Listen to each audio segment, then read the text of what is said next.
So welcome back, folks, to another glorious video episode, whatever you want to call it, of the Critical Catastrophe. Ubisoft's employees are officially on strike. Yes, that's right. They did it. They finally went on strike. And it's just another kick to the company. Another kick in the butt to Ubisoft. And I couldn't be happier. If you're an executive at Ubisoft and you wake up to news like this, you've got to be thinking, what's next? It's like every day there's a new disaster for this company. Welcome back, folks, to another glorious episode or video or whichever you want to call it of the Critical Catastrophe.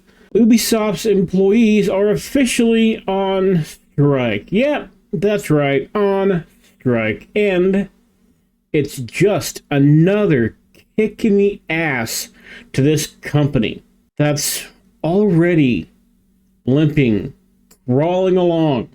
These days it seems like nothing can go right for Ubisoft. And of course we must go and send our big thank yous, courtesy of Pirate Nation on the X, who broke the news.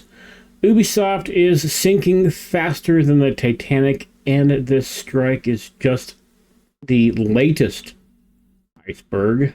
Apparently, Ubisoft decided it was a brilliant, genius idea to cancel remote work. You know, the whole setup that we all got used to during the scamdemic, where everyone realized, hey, I can actually do my job from home and it works out just fine.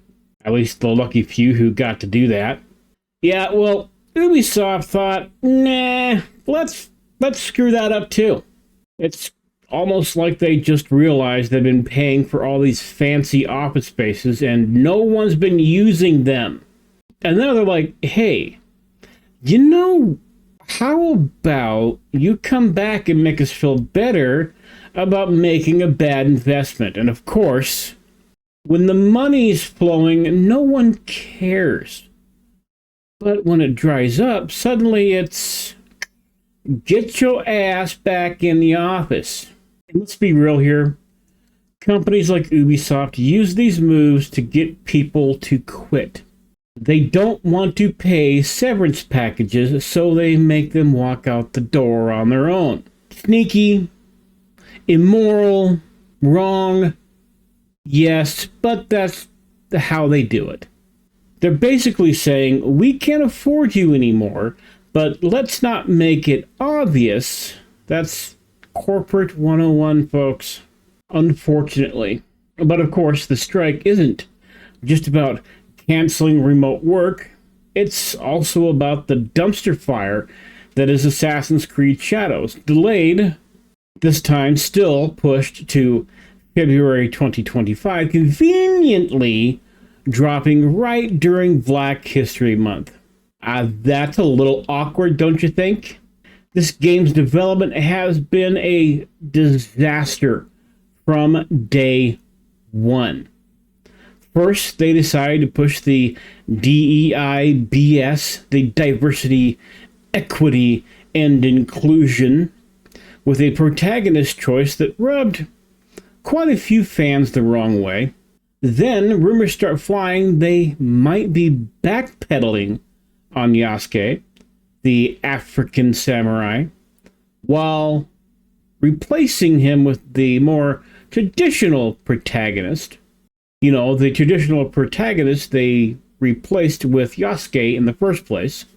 Because nothing says we're in control like changing an entire main character halfway or almost all the way through the entire development process.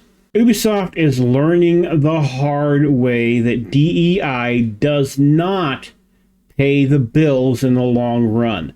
And when you add this strike into the mix, you've got your recipe for a total meltdown.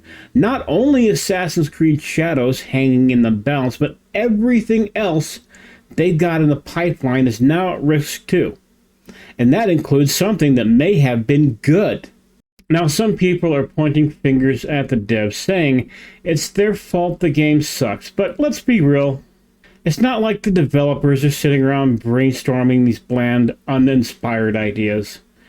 The corporate overlords are the ones calling the shots. And now they're the ones paying the price for it. Quite literally. Because they're going to be losing money. So what's the end game here? Well, some people, they think this whole strike is a sign that Ubisoft is circling down the drain. And I tend to kind of agree. If they don't get it together, they're going to end up alienating both their workforce and the gamers. And they're doing a bang-up job of doing just that. But honestly, with everything we've seen so far, I wouldn't hold my breath. Ubisoft has a long, painful road ahead. And based on the stock price alone, it's not really looking all that good. And there you have it. Another day, another Ubisoft disaster. If you want more juicy details, hit those like and subscribe buttons. Leave a comment below. And again, shout out to Pirate Nation for keeping us all in the loop. And as always, I will see you later on.